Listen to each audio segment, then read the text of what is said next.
नमस्कार दोस्तों, कैसे आप सभी लोग। उम्मीद करता हूँ सभी लोग अच्छे होंगे। आज का टॉपिक थर्मल फिजिक्स में हमारे पास है सेकंड ऑर्डर फेज ट्रांजिशंस। ठीक है, तो to explain second order phase transition Ehrenfest equations are needed. समझ में आए? तो दो इरनफेस्ट इक्वेशंस होते हैं, उनको हम डिस्कस करेंगे। तो इस टॉपिक में काफ़ी कुछ हमें कवर करना है, तो मैं आपको बता देता हूँ। Let's have a quick glans. हम पहले इंट्रोडक्शन देखेंगे सेकंड ऑर्डर फेज ट्रांजिशन का, then we will define and C some characteristics of second order phase transition. ठीक है, and we will also see it using graph. फिर हम कुछ examples देखेंगे सेकेंड ऑर्डर फेज ट्रांजिशन के, काफ़ी इंपॉर्टेंट होते हैं क्योंकि एग्जाम में एग्जांपल्स देके पूछता है कि फर्स्ट ऑर्डर है या सेकेंड ऑर्डर फेज ट्रांजिशन है।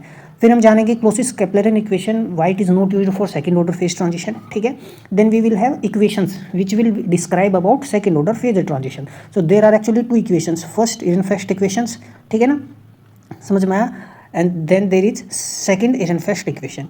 और हम एग्जाम्पल भी देखेंगे, हीलियम का एग्जाम्पल हम देखेंगे। ठीक है, then we will finally have some important remarks on second order phase transition.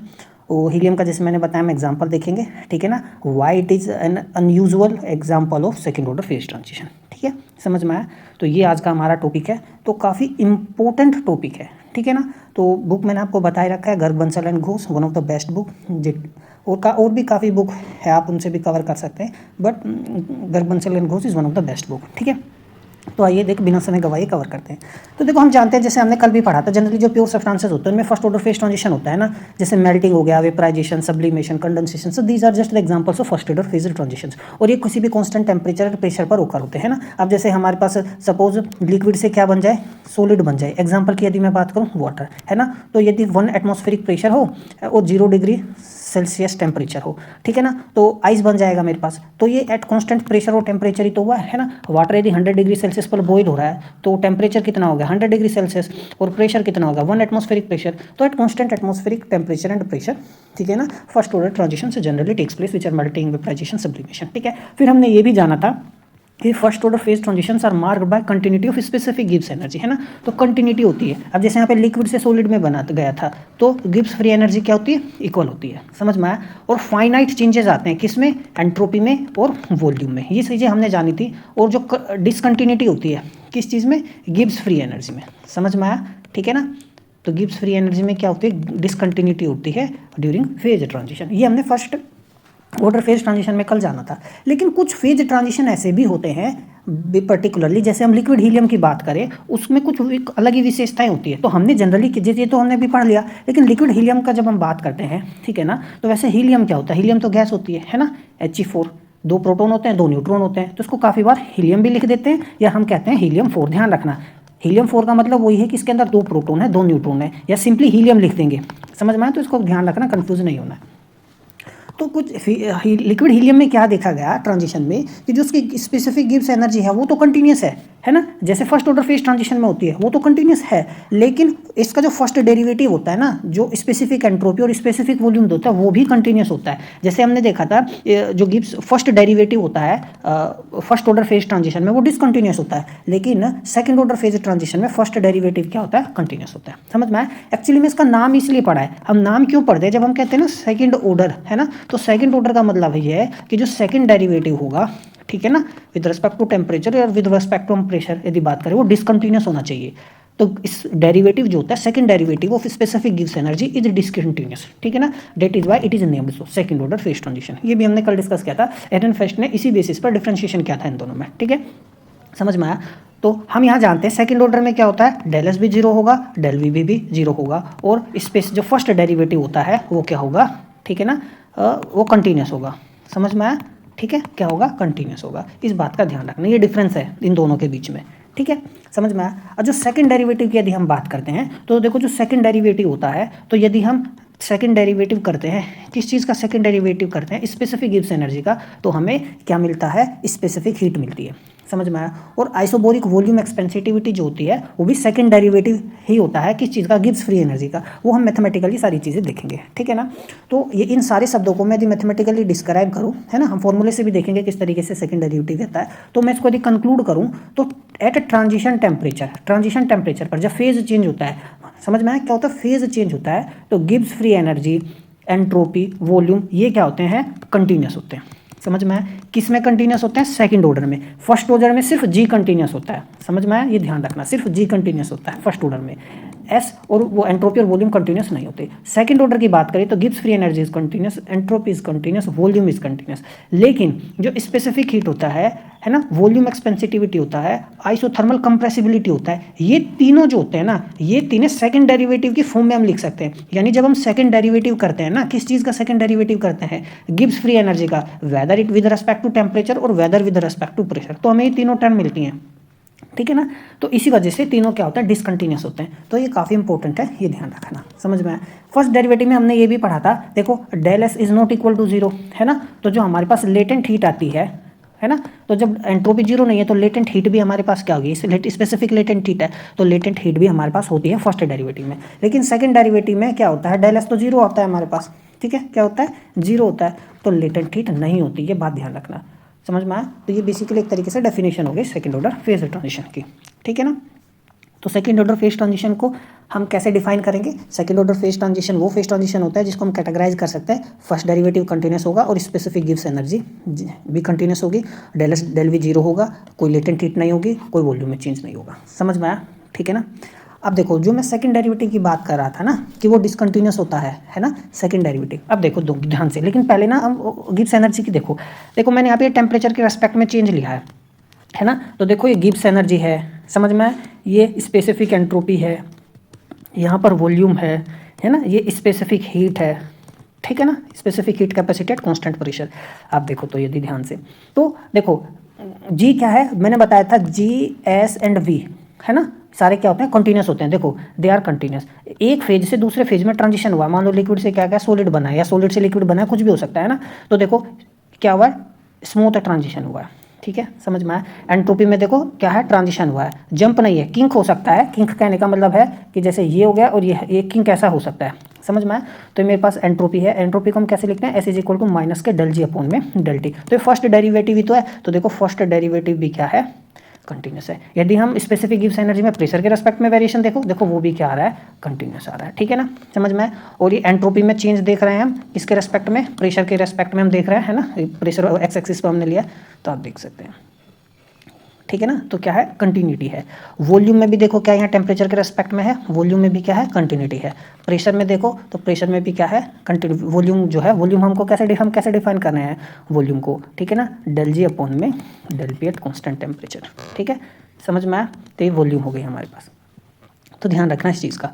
तो ये भी क्या है, कंटिन्यूस है। लेकिन स्पेसिफिक हीट की यदि मैं बात करूँ एट कांस्टेंट प्रेशर, तो C P is equal to क्या, माइनस के टी डेल स्क्वायर डेल जी डेल टी स्क्वायर, ये पी।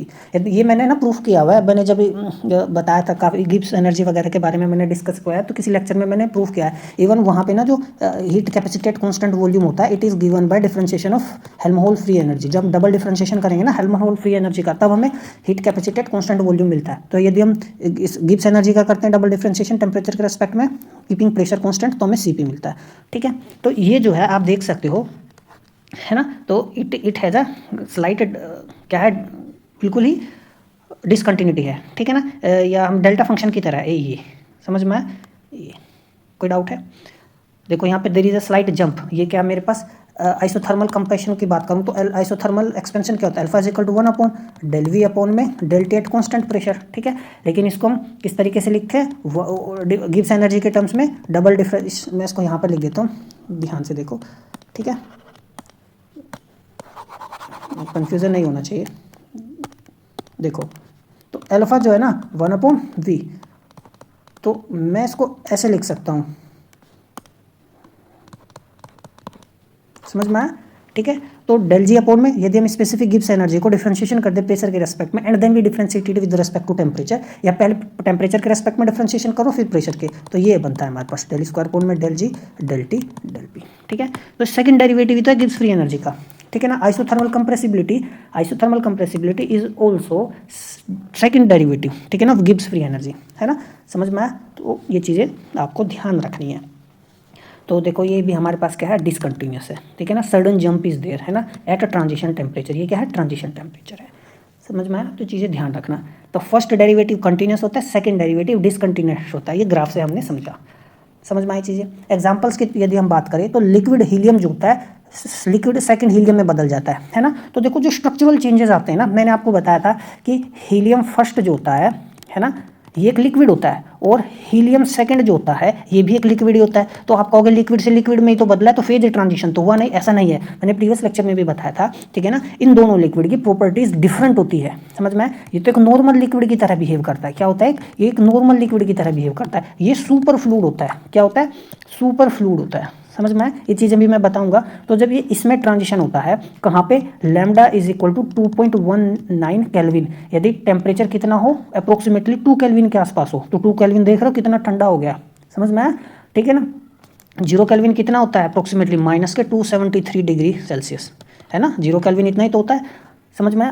2 केल्विन लगभग कितना हो गया मेरे पास? 271 समथिंग, समझ में। तो -271 केल्विन। वैसे 0 केल्विन हम कभी भी अप्रोचेबल नहीं होता है, ठीक है। तो ये जो टेम्परेचर होता है ना, इसको हम लैम्बडा ट्रांजिशन बोलते हैं, है ना, या लैम्बडा को टीसी से भी लिख सकते हो, transition temperature.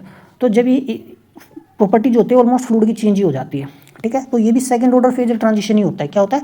Second order phase transition होता है। इसमें भी गिब्स एनर्जी, एंट्रोपी, वॉल्यूम सब कॉन्टिन्यूस होते हैं, और सेकंड डेरिवेटिव डिसकंटिन्यूस होता है, ठीक है।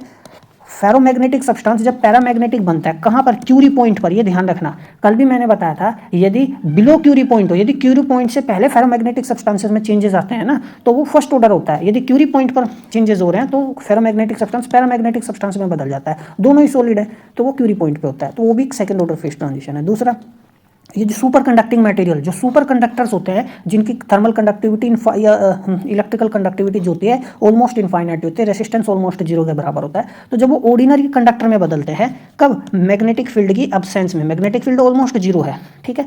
वो भी क्या होगा? सेकंड ऑर्डर फेज ट्रांजिशन होगा। कल भी मैंने बताया था, सुपर कंडक्टर मटेरियल मेटल में जब चेंजेस आते हैं, तो उसमें फेजेस चेंजेस हो सकते हैं यदि मैग्नेटिक फील्ड भी हो तो, लेकिन उस केस में ना फर्स्ट ऑर्डर फेज ट्रांजिशन होता है, यदि आप प्रीवियस लेक्चर्स जानो तो, ठीक है। तो कुछ ऑर्डर डिसऑर्डर ट्रांजिशंस होते हैं केमिकल कंपाउंड्स में, जैसे या हम जैसे इवन मैं सल्फर की बात करूं, या और भी कंपाउंड्स होते हैं हमारे पास, alloys, sulphur is just an element, ठीक है ना। तो सॉलिड सॉलिड ट्रांजिशन होता है। तो उस केसेस में भी कुछ केमिकल कंपाउंड्स में भी या कुछ एलोइज में भी सेकेंड ऑर्डर फेज ट्रांजिशन होता है। तो ऑर्डर डिसऑर्डर होता है, ठीक है ना। अलाइनमेंट ऑफ जो कंपाउंड्स है, एलोय है, अलाइनमेंट ऑफ एलिमेंट्स जो है उसमें चेंजेस हो जाते हैं। यदि मैं बात करूँ ऑलमोस्ट यदि टेम्परेचर बहुत कम हो, तो जो मेरे पास सब्सटेंस होता है, तो उसमें जो मैग्नेटिक डाइपोल्स हो, या हम एटम्स की बात करें, they line in a particular direction, तो ऑर्डर डिसऑर्डर होता है। तो उसको भी हम सेकंड ऑर्डर फेज ट्रांजिशन हम बोलते हैं, ठीक है। तो ये काफ़ी इंपॉर्टेंट इसलिए क्योंकि एग्जाम में ना पूछता है आपसे एग्जाम्पल देके कि सेकंड ऑर्डर फेज ट्रांजिशन कौन सा है और फर्स्ट ऑर्डर फेज ट्रांजिशन कौन सा है। तो यदि आपने इनको ध्यान से यदि लेक्चर देखा होगा तो आप इनको कर पाओगे, ठीक है। तो क्लोसिस कैप्लरन इक्वेशन फेल क्यों हो जाती है? तो देखो, क्लोसिस कैप्लरन इक्वेशन ये तो है, हमने कल प्रूफ की थी, D P is equal to D T del S upon में डेल वी, या हम इसको एल अपॉन में टी डेल वी लिख सकते हैं, लेटेंट हीट है ये। अब तो ये डेल एस भी जीरो, डेल वी भी जीरो, तो 0.0 तो इंडिटर्मिनेट हो गया, समझ में। तो इंडिटर्मिनेट है सेकंड ऑर्डर फेज ट्रांजिशन में, क्योंकि दोनों ही क्या होते हैं? जीरो होते हैं। तो ये इक्वेशन अप्लाई करेगी नहीं, समझ में। तो क्लोसिस कैप्लरन इक्वेशन फेल हो जाती है सेकंड ऑर्डर फेज ट्रांजिशन में। इसीलिए जो एरेनफेस्ट थे, उन्होंने इक्वालिटीज ऑफ एंट्रोपी और वॉल्यूम का इस्तेमाल कर लिया। Equality of change in entropy during phase transition, change in volume क्या? ड्यूरिंग फेज ट्रांजिशन, ये तो है। इन्हीं की मदद से दो इक्वेशन निकाली, एक इसकी मदद से और एक when change in specific volume is zero, एक इसकी मदद से दो इक्वेशन निकाली जो सेकंड ऑर्डर फेज ट्रांजिशन को शो करती है, ठीक है। तो ये जीरो कैसे आता है वो भी हम अब देखेंगे, समझ में। तो डेरिवेशन की यदि बात करें एरेनफेस्ट इक्वेशन की, तो जब भी फेज ट्रांजिशन होता है एट को मान लो सपोज एक कांस्टेंट टेम्परेचर है टी और पी, यहाँ पर फेज ट्रांजिशन हुआ, आपने क्या किया? फेज प्रेशर बदल दिया सपोज, है ना। आपने देखा डेल पी कर दिया, आप देखना चाहते हो कि भाई अब किस टेम्परेचर पर फेज ट्रांजिशन होगा, समझ में। तो ये मान लो मेरे पास फर्स्ट पॉइंट था और ये टू सेकंड पॉइंट था, तो मेरे पास गिब्स फ्री एनर्जी जो होगी वो जो चेंज आएगा गिब्स फ्री एनर्जी में, यहाँ पे जो गिब्स फ्री एनर्जी होगी dg1, है ना। तो और मान लीजिए जो गिब्स फ्री एनर्जी होगी उसमें क्या आना चाहिए? ऑलमोस्ट सेम चेंज आना चाहिए, ठीक है ना। ये हमने कल बताया था, और ये भी हम जानते हैं, मान लो लिक्विड से सॉलिड में चेंज हो रहा है, ठीक है ना। तो गिब्स फ्री एनर्जी जो है दोनों की ड्यूरिंग फेज ट्रांजिशन वो सेम होगी, ठीक है, ये हम जानते हैं। तो यदि आप डिफ्रेंशिएशन ही कर दो, टेम्परेचर के रेस्पेक्ट में करो, है ना, पहला, और ये क्या कर दो प्रेशर के रेस्पेक्ट में, वो टेम्प, है ना। तो जो ये S1 is equal to S2 आएगा, क्योंकि S1 क्या होता है मेरे पास? S1 is equal to minus के डेल G1 अपॉन में डेल T, यही तो होता है, ठीक है।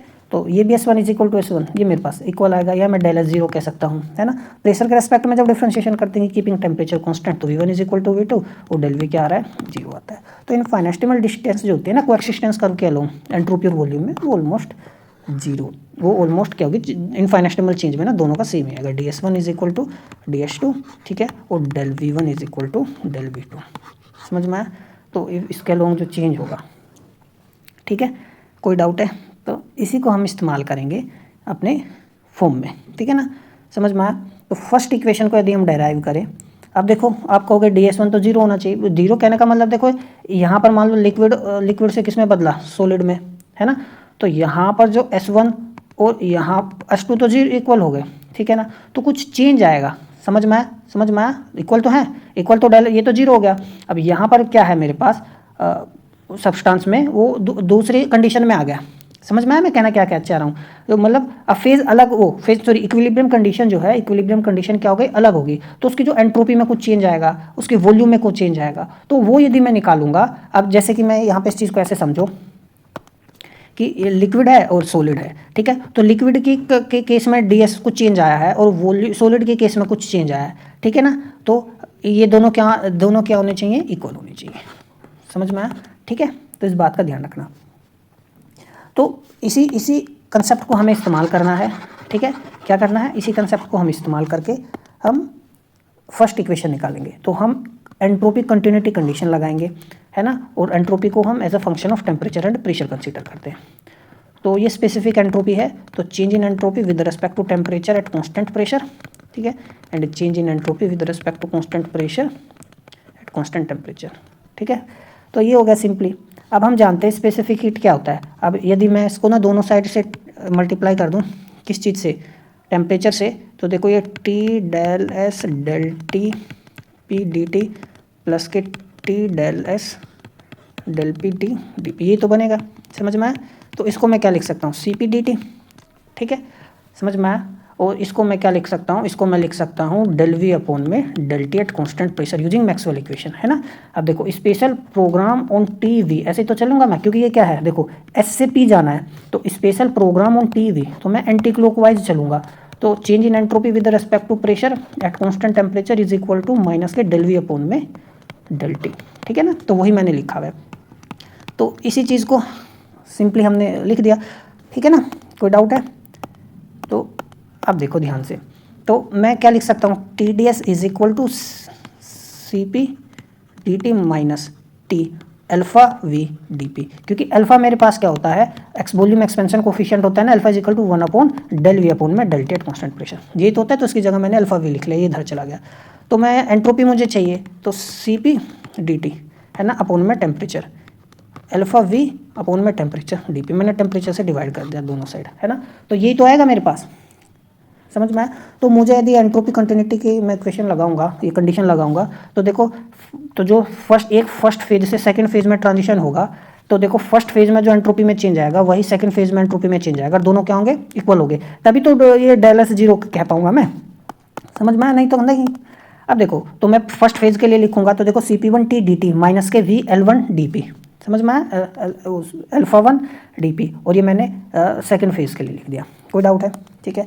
तो आप यदि यहाँ से कॉमन लेना है, कुछ नहीं करना है, देखो डी पी कॉमन ले लो या डी टी कॉमन ले लो। यदि मैं यहाँ से डी पी कॉमन ले लेता हूँ, तो देखो ये टर्म उधर चली गई, वी अल्फा टू है ना, प्लस बन गया, समझ में आया। और यहाँ पर ये माइनस में वी अल्फा वन है इज इक्वल टू, और ये सी पी टू अपॉन में टी माइनस, ये उधर चला गया सी पी वन अपॉन में टी, और ये डी टी, ठीक है ना। और ये मैं D P by D T यदि इसको लिखूँ, तो मेरे पास क्या बनता है, सी पी टू माइनस के सी पी वन अपॉन में T V alpha two minus के अल्फा वन, यही मेरे पास फर्स्ट इक्वेशन होती है, ठीक है ना। एर्नेस्ट फर्स्ट इक्वेशन हम बोलते हैं इसको।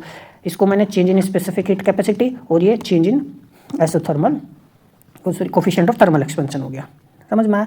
तो ये चीज़ है, इसको आप ध्यान रखना, ठीक है। तो ये थी हमारे पास first Ehrenfest equation for second order phase transition. तो इसका यदि इसकी एप्लीकेशन जो होती है वो हीलियम ट्रांजिशन में होती है, तो हीलियम ट्रांजिशन को हम लैम्डा ट्रांजिशन भी बोलते हैं। तो लैम्डा ट्रांजिशन क्यों बोलते हैं, अभी आप देखना। तो जो हीलियम होता है वो जनरली गैस ही होता है, हम जानते हैं क्या होता है, हीलियम गैस ही होता है, ठीक है।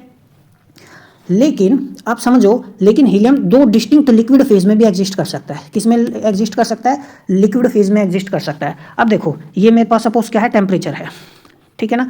यहाँ पर क्या है, टेम्परेचर लिखा मैंने। यहाँ पर जो हीलियम जो है ना, वो किस फेज में है, गैसेस फेज में है। कब तक, 4.2 केल्विन टेम्परेचर तक के बाद में वो गैसेस फेज में होती है। और 2.17 कह लो या 2.19 केल्विन कह लो, है ना, ध्यान रखना। अभी तो क्या होता है, तो जब मैं यदि हीलियम गैस का टेम्परेचर कम करो 4.2 केल्विन तक वो गैस में रहेगी, और 4.2 से और 2.17 तक वो लिक्विड बन जाएगी। और ठंडा करते जाएंगे गैस को, हम और ठंडा करेंगे और ठंडा करेंगे, तो क्या बन जाता है, यहाँ पे वो सिंपली हीलियम में ही है, गैस में है, तो 4.2 से बाद में और 2.17 तक वो क्या बन जाती है, लिक्विड फॉर्म में बन जाती है। तो एक वो हीलियम जो होती है ना, वो नॉर्मल लिक्विड हीलियम की तरह बिहेव करेगी 2.17 केल्विन तक से लेकर 4.2 केल्विन तक। यदि मैं उसको और ठंडा करता हूं तो वो अब उसकी प्रॉपर्टी और चेंज हो जाएगी, वो अभी यहाँ लिक्विड में ही रहेगी लेकिन उसकी प्रॉपर्टी क्या हो जाएगी, चेंज हो जाएगी। उसको हम सुपर फ्लूइड बोलेंगे, सुपर फ्लूइड लिक्विड हीलियम, समझ में आया। और 0 केल्विन तक वो उसी फॉर्म में रहती है, ठीक है। तो दो डिस्टिंक्ट होते हैं, तो ध्यान से देखो आप इसको। तो ये कर्व है मेरे पास, ठीक है। तो देखो यदि यहाँ इस कर्व को यदि मैं आप थोड़ा सा समझो तो मैं देखो उसको ऐसे भी बना सकता हूँ, है ना। देखो ये प्रेशर हो गया, ये क्या हो गया, टेम्परेचर हो गया, ठीक है। और ध्यान से देखना, तो यहाँ पर क्या है, सॉलिड स्टेट में लाई करेगा, है ना। यहाँ पर क्या है, हीलियम सेकंड है, और यहाँ पर क्या है, हीलियम फर्स्ट है, और ये क्या है, वेपर है। तो यदि मेरे पास प्रेशर और टेम्परेचर जो है, टेम्परेचर और प्रेशर जो है, ये मान लो कोई पॉइंट ले लिया, कुछ वो टेम्परेचर प्रेशर होगी तो गैसेस फॉर्म होगी, वेपर फॉर्म होगी। यदि यहाँ पर कुछ टेम्परेचर और प्रेशर होगा तो लिक्विड हीलियम की फर्स्ट फॉर्म में होगी, ठीक है। यहाँ पर कुछ फॉर्म में होगा तो हीलियम सॉलिड फॉर्म होगी, यहाँ पर कोई टेम्परेचर प्रेशर होगा तो, ठीक है। तो यहाँ से हम देखो ये जो पॉइंट है ना, ये पॉइंट जो है, इस पॉइंट पर सॉलिड में भी लाई कर सकती है, हीलियम फर्स्ट में भी लाई कर सकती है, और हीलियम सेकंड में भी लाई कर सकती है। तो एक ट्रिपल पॉइंट तो ये मिल गया, समझ में आ गई बात। एक ट्रिपल पॉइंट यहाँ पर है, समझ में आया। तो पहले ट्रिपल पॉइंट में सॉलिड में भी लाई कर सकती है, हीलियम फर्स्ट में लाई करेगी और हीलियम सेकंड में लाई कर सकती है। तो यानी सॉलिड लिक्विड लिक्विड में ही हो गया एक तरीके से।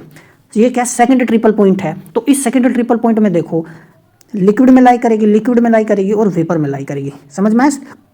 ये क्या है, सेकंड ट्रिपल पॉइंट है, ठीक है। तो 3 फेज में यहाँ लाई कर सकती है इस पॉइंट पर। तो ये जो भी यहाँ पर टेम्परेचर प्रेशर होगा, तो ये लैम्डा पॉइंट कितना है, ध्यान से यदि आप देखो तो 0.05 बार टेम्परेचर हो, प्रेशर हो, और टेम्परेचर कितना हो, 2.177 केल्विन हो, तो उस केस में liquid helium first, liquid helium second और वेपर तीनों फेज में वो एग्जिस्ट करेगी, ठीक है, समझ में आया। तो जो ट्रांजिशन टेम्परेचर है ना 2.17 केल्विन, आप देखो ये जो 2.17 केल्विन जो टेम्परेचर है, इसको हम लैम्डा ट्रांजिशन बोलते हैं।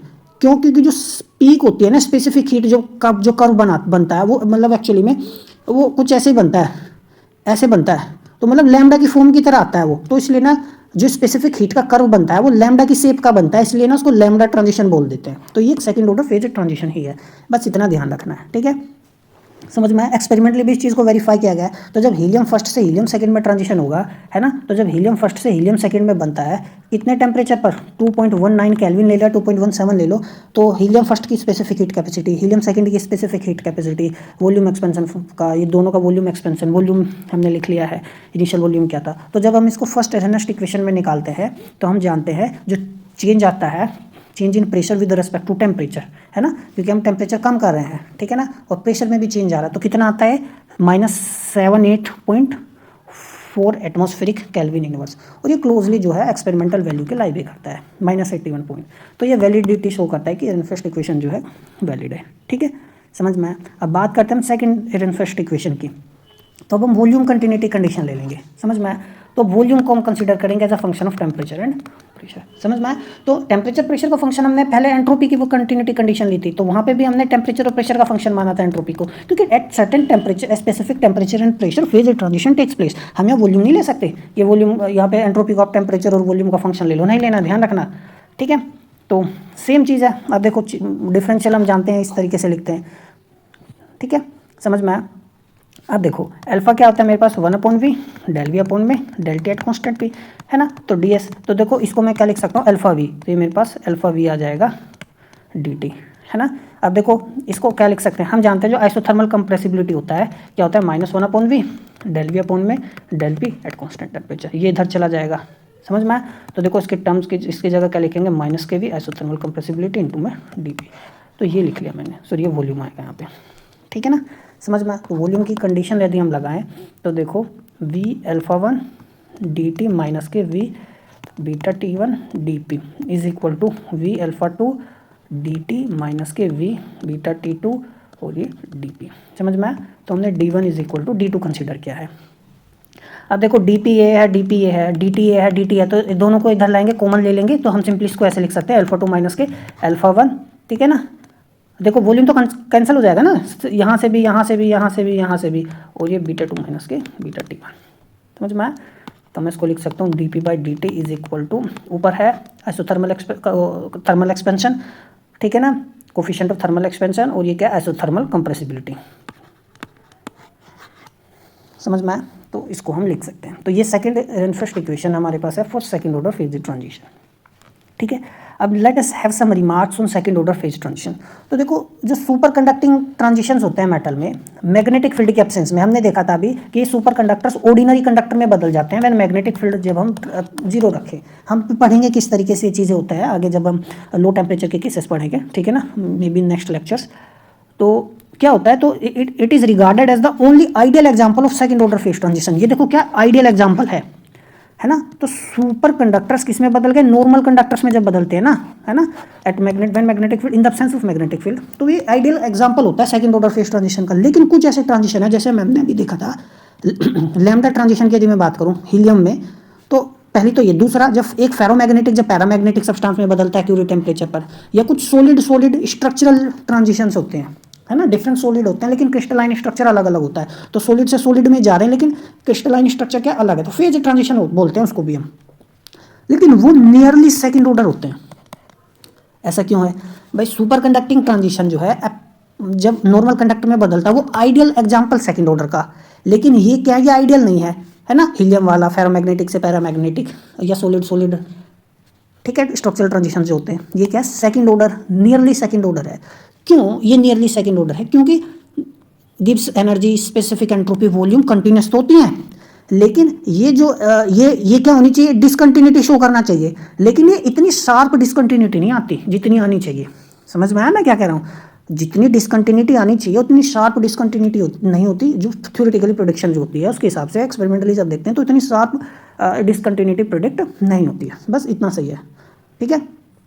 या स्टेप लाइक डिसकंटिन्यूटी, जैसे ये था, ये डिसकंटिन्यूटी नहीं शो करेगा, है ना, तो it might show some slight discontinuity, ये हो जाएगा, समझ में, जैसे हमने अभी देखा था, ये एग्जांपल है ये, ठीक है। स्टेप लाइक डिसकंटिन्यूटी बिल्कुल भी नहीं होती, या ऐसे है यहाँ से स्टार्ट हुआ फिर यहाँ से स्टार्ट हो रहा है, ठीक है ना, वो डिसकंटिन्यूटी नहीं है बिल्कुल भी। तो इसी वजह से ना नियरली सेकंड ऑर्डर बोलते हैं, कुछ नहीं है, ठीक है। कुछ फेजेस साइंस क्या होता है, जब लो टेम्परेचर को ना, कुछ जो फेज ट्रांजिशन होता है कुछ में, तो कुछ जब बहुत टेम्परेचर को बहुत ज़्यादा लो करते हैं तो क्या होता है कि जो एटम्स होते हैं, मॉलिक्यूल्स होते हैं, they aligned themselves in a proper order, तो वो एक ऑर्डर फॉर्म में अलाइन हो जाते हैं। तो हाई डिग्री ऑफ ऑर्डर हम ऑब्जर्व करते हैं इन सम क्रिस्टलाइन सब्सटेंसेस, तो इसी वजह से, और टेम्परेचर बढ़ाओ फिर वो डिसऑर्डर होने लगते हैं। तो कुछ फेज ट्रांजिशंस में ऐसा होता है, तो किसी वजह से ना सेकंड ऑर्डर फेज ट्रांजिशन को ऑर्डर डिसऑर्डर ट्रांजिशन भी हम बोल देते हैं, है ना, समझ में आया, तो ये ध्यान रखना। बात करते हैं हम हीलियम लैम्डा ट्रांजिशन की, जो हमने पहले भी डिस्कस किया था अभी थोड़ी देर पहले, है ना। तो देखो हमने यही तो मैंने आपको उसमें बताया था कि हीलियम जो होता है एक नॉर्मल लिक्विड होता है, ठीक है, 4.2 केल्विन तक, ये मैंने आपको बताया था भाई, 4.2 केल्विन और 2.17 केल्विन, है ना, इसके बीच में नॉर्मल लिक्विड की तरह बिहेव करेगा, और इससे वो ऊपर गैस की तरह है, और यहाँ पर वो 0 केल्विन से 2.17 केल्विन के बीच में सुपर फ्लूइड की तरह काम करता है। तो 2.17 केल्विन क्या है, फेज ट्रांजिशन टेम्परेचर ही तो है, समझ में आया, ठीक है। तो यहाँ पर ये हीलियम सेकंड हम इसको बोलते हैं, ये मैंने अभी आपको बताया था, है ना, ठीक है। तो ये सारी चीज़ें खैर कवर कर ही दिया मैंने कि स्पेसिफिक हीट कर्व जो है वो ग्रीक लेटर जो है लैम्डा की तरह दिखाई देता है, इसी वजह से इसको लैम्डा ट्रांजिशन भी बोलते हैं। तो एक्चुअली में क्या है, फर्स्ट ऑर्डर ट्रांजिशन की तरह इसमें लेटेंट हीट तो होती नहीं है, समझ में आया, लेकिन जब हम यदि और ठंडा करने की कोशिश करते हैं ना, अब जैसे ये मेरे पास यहाँ हीलियम फर्स्ट होती है, तो हीलियम फर्स्ट को हम और ठंडा करेंगे तो 2.17 केल्विन टेम्परेचर पर आएगी। और ठंडा जब हम करते हैं तो उसमें ना वो जैसे बॉइलिंग होने लगे या बबलिंग होने लगती है, ऐसा कुछ भी नहीं होता है, समझ में आया, ऐसा ये चीज़ नहीं होती है, बहुत इंपॉर्टेंट बात है, ध्यान रखना। जैसे वाटर को बॉईल करो जनरली, है ना, या तो उसमें बबलिंग आने लगेगी, या कुछ आप ठंडा करो, जैसे बर्फ़ को ठंडा करो तो उसमें से देखोगे आप वेपर्स निकलने लगते हैं, है ना, या कुछ अलग से कुछ वो होता है, लेकिन इसमें ऐसा बबलिंग वगैरह, जैसे ना आइस में भी तो बबल्स बन जाते हैं ना, आपने देखा हो, यदि आइस जो होती है उसमें बबल्स बन जाते हैं, लेकिन इसमें ऐसा कुछ नहीं होता। इसकी हीलियम सेकंड जो होती है ना, एक्स्ट्रा ऑर्डिनरी प्रॉपर्टी होती है, विस्कोसिटी है ही नहीं, तभी तो उसको सुपर फ्लूइड बोलते हैं, विदाउट फ्रिक्शन ये फ्लो करती है, और सर्कुलेट कर सकती है इंडेफिनेटली सर्कुलर मोशन में, जिसको रख दिया जाए, बिकॉज जीरो विस्कोसिटी है, जीरो रेसिस्टेंस है between the layers. Infinite thermal conductivity इसके पास होती है, ठीक है ना, हीट प्रोपोगेट हो जाती है आसानी से, क्योंकि इनफाइनाइट थर्मल कंडक्टिविटी इसके पास है। यूनिफॉर्म इवापोरेशन होता है फ्री सरफेस से, ठीक है, समझ में आया। तो जो यूनिक बिहेवियर होता है ना, इट इज़ ड्यू टू, हम इसको पढ़ेंगे from the perspective of quantum statistics, ठीक है। तो ये हम आगे इन चीज़ों को कवर करेंगे, अभी इन चीज़ों को हम नहीं देखना है हमें, ठीक है, समझ में आया। ये फेज डायग्राम हमने डिस्कस किया था, है ना, लिक्विड हीलियम का। तो यदि इसके ट्रिपल पॉइंट की बात करें तो ट्रिपल पॉइंट जो हाईली अनयूजुअल है, क्योंकि हीलियम के पास 2 ट्रिपल पॉइंट है, एक ट्रिपल पॉइंट तो ये है और एक ट्रिपल पॉइंट ये है ना, समझ में आया।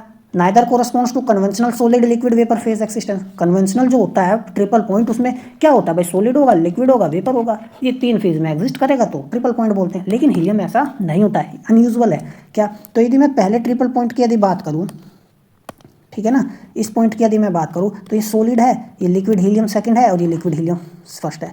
तो पहले जो पहला ट्रिपल पॉइंट है तो उसमें देखो सॉलिड में एग्जिस्ट कर रहा है, लिक्विड हीलियम फर्स्ट में और लिक्विड हीलियम सेकंड में, ये भी लिक्विड है, ये भी लिक्विड है, ये सॉलिड है।